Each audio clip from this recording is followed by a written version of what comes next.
What's going on, guys? Welcome back to WWE Network and Chill, where I, Graham G.S. Matthews, break down all the original content I watch on the WWE Network. And today we're talking the January 23rd, 2021 edition of Talking Smack. Consistently the best weekly show that WWE does on the network. Now, I know there's only two network shows that we get every week, Raw Talking Smack. That sentiment still stands. I know we get Chronicles and 24s and Untolds, and those are all great.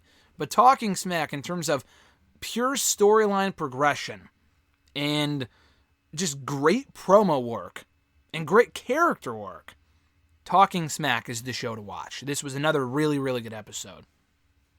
So we open it up with Kayla Braxton talking about Paul Heyman's plan being foiled on SmackDown last night, where he was like, oh, cards subject to change, and Roman Reigns came out instead to fight Adam Pearce, and then Kevin Owens came out to thwart Roman Reigns and attack him.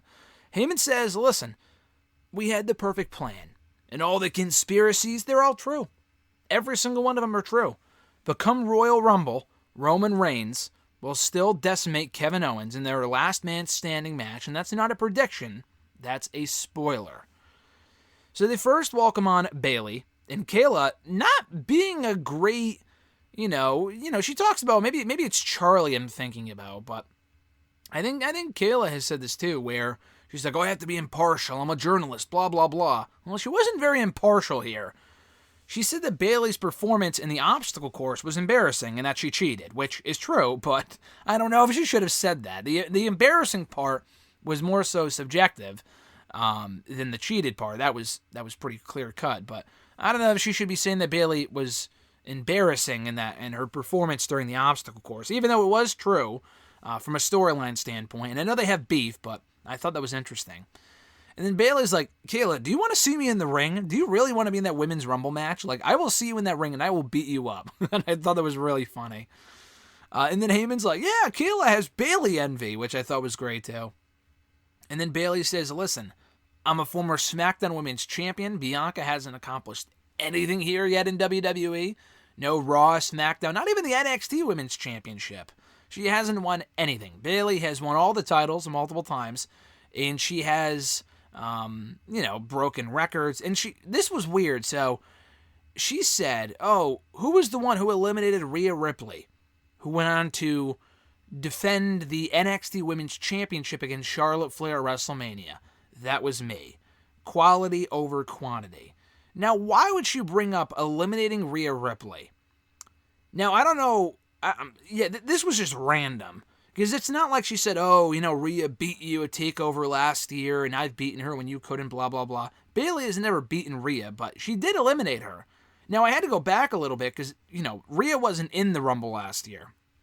Because, again, obviously, she was the NXT Women's Champion.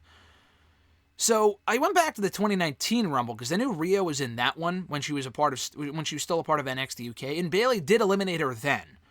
So Bayley made it sound like, oh, I eliminated Rhea, and then Rhea went on to WrestleMania. Yeah, she went into WrestleMania the following year. She wasn't a part of WrestleMania 35. So are they planting that seed of Rhea being in the Rumble this year and Rhea dumping her out? Because why else would she say that? It's not like she said, oh, I eliminated Trish Stratus. I mean, Bayley's been in all the Rumbles, I think, so far, aside from last year because she was the SmackDown Women's Champion. I just thought that was weird. I thought that was bizarre. But anyway, she says, yeah, quality over quantity. And, so then they welcome on Cesaro. And he says that he feels like he always has a chip on his shoulder and that he always has something to prove. And that Bryan wasn't dressed to compete. So that's why I didn't face him on this show. And I faced Dolph Ziggler instead, and I fucking beat him. Kayla says, do you feel like we're getting a different Cesaro right now? Because I feel that we are. And then Cesaro says what we're all thinking and says, no, if anything, I feel like the Cesaro of old. This is not a new Cesaro. Yeah, he beat Bryan and he beat Ziggler, but it's the literal exact same Cesaro that we've been getting for years, except with a push this time. And he says, yeah, it's the Cesaro of old, and I've just gone back to the basics. And me and Bryan have always had a rivalry since the day that we met, and Bryan always brings the best out of me. But listen, I know Bryan's New Year's resolution was to win the Rumble and go on to WrestleMania, fight Roman Reigns, whatever. I don't like New Year's resolutions, and Cesaro is completely right when he says this. I don't give a shit about New Year's resolutions, because you should want to be better every single day, which, again, is true. And this I thought was interesting too. Kayla said if you win the Rumble, which Heyman says he has a good chance of doing, which I don't think he does, but that would be the shocker of the century if he were. She says, if you were to win, which champion would you choose? Drew or Goldberg on the Raw side, or Roman or Kevin on the SmackDown side? And I thought he would give the typical WWE answer, oh, it doesn't matter who I face, because I can beat them all, I'm ready for anyone. That's what they all fucking say, and it's so tired. Like, give me an actual answer. Who do you want to face? And he did. He goes, I would face Roman Reigns. I want to face Roman Reigns for what he did to Shinsuke Nakamura. Now, Nakamura was not on the show this week. I don't think they've interacted since the whole Nakamura face turn. And Cesaro, I guess, is still a heel. So I thought that was interesting. He specifically name-dropped Roman Reigns, who everyone is fucking gunning for right now. Kevin Owens, The Rock, Daniel Bryan, Big E, Shinsuke Nakamura, now Cesaro. Everyone wants a piece. Everyone wants a seat at the Roman Reigns table, and can you blame them? So anyway, Heyman says that Roman and Cesaro would be a headline match for WrestleMania, which I fucking agree with. If they built up Cesaro the right way, that would be a hell of a WrestleMania match. And so one, I agree. And two, it was cool to see Cesaro and Heyman interact. Because obviously Cesaro is a former Paul Heyman guy. And he hasn't been for a very long time. Obviously, it's been 6 or 7 years, and I don't think they brought that up here. But that would be a nice storytelling device. I know people are thinking, oh, what about CM Punk? I don't think that's happening. And I heavily doubt that Punk is coming back at the Rumble, let alone at all anytime soon. If ever, in an in-ring capacity. But the big thing about a Punk-Roman feud was that Punk has the history with Paul Heyman.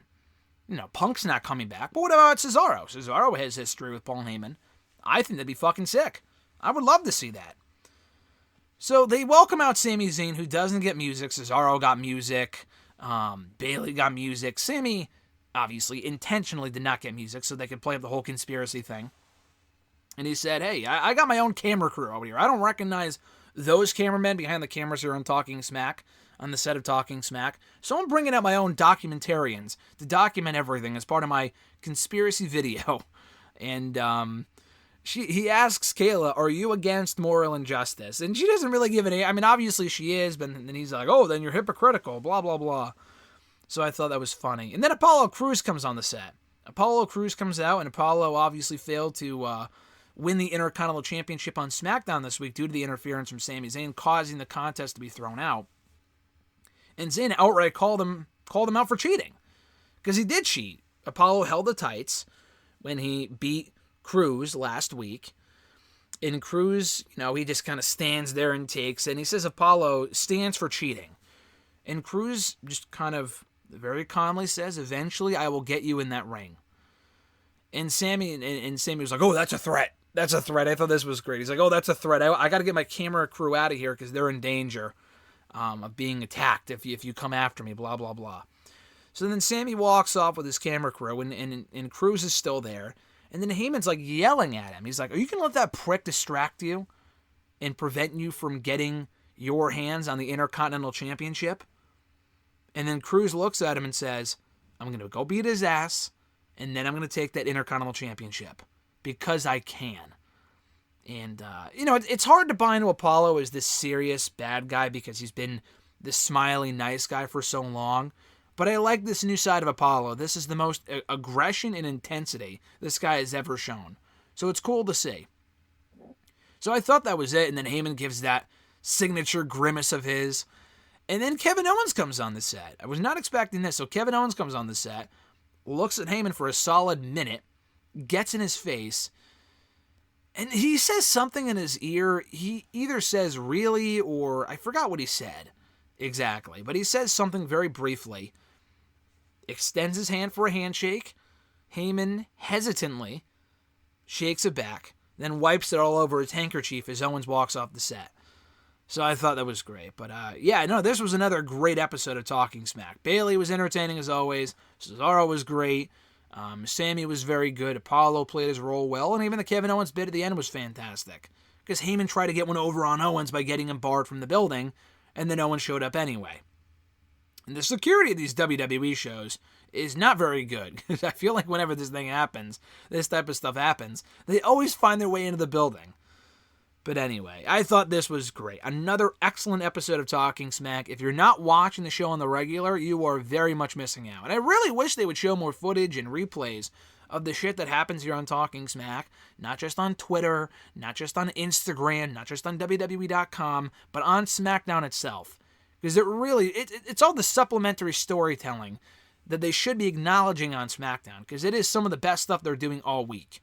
And sometimes even better than what they're doing on SmackDown. It usually is better than what they're doing on SmackDown, which is saying something, because SmackDown's usually pretty good. But I thought this was a great episode. Check it out right now on the WWE Network. Talking Smack for January 23rd, 2021. Thank you guys, as always, for checking out these reviews. I appreciate it. Check out all my other Talking Smack reviews in the description box down below. Be sure to like this video, drop a comment, share the video, and subscribe to the channel for more daily content, including hitting that bell button to be notified every time a new video goes up. Stay tuned for the Bianca Belair WWE Chronicle review, more than likely going up tomorrow. Monday, we also have my review of the Pat Patterson documentary. That's also going up tomorrow, but my review won't be up until Monday. And then the latest WandaVision review of WandaVision Season 1, Episode 3 with myself, Chris Mueller, and Phil Lindsay. We had a great time talking Episode 3. That'll be up on Monday as well. And subscribe alone for the interviews. We have Roman Reigns. We had Roman Reigns come up the other day, which was phenomenal. One of my favorite interviews I've ever done. We had Roman Reigns recently, AJ Styles, Apollo Crews, we mentioned him earlier. He was here on the channel a few weeks ago talking about the Intercontinental Championship stuff.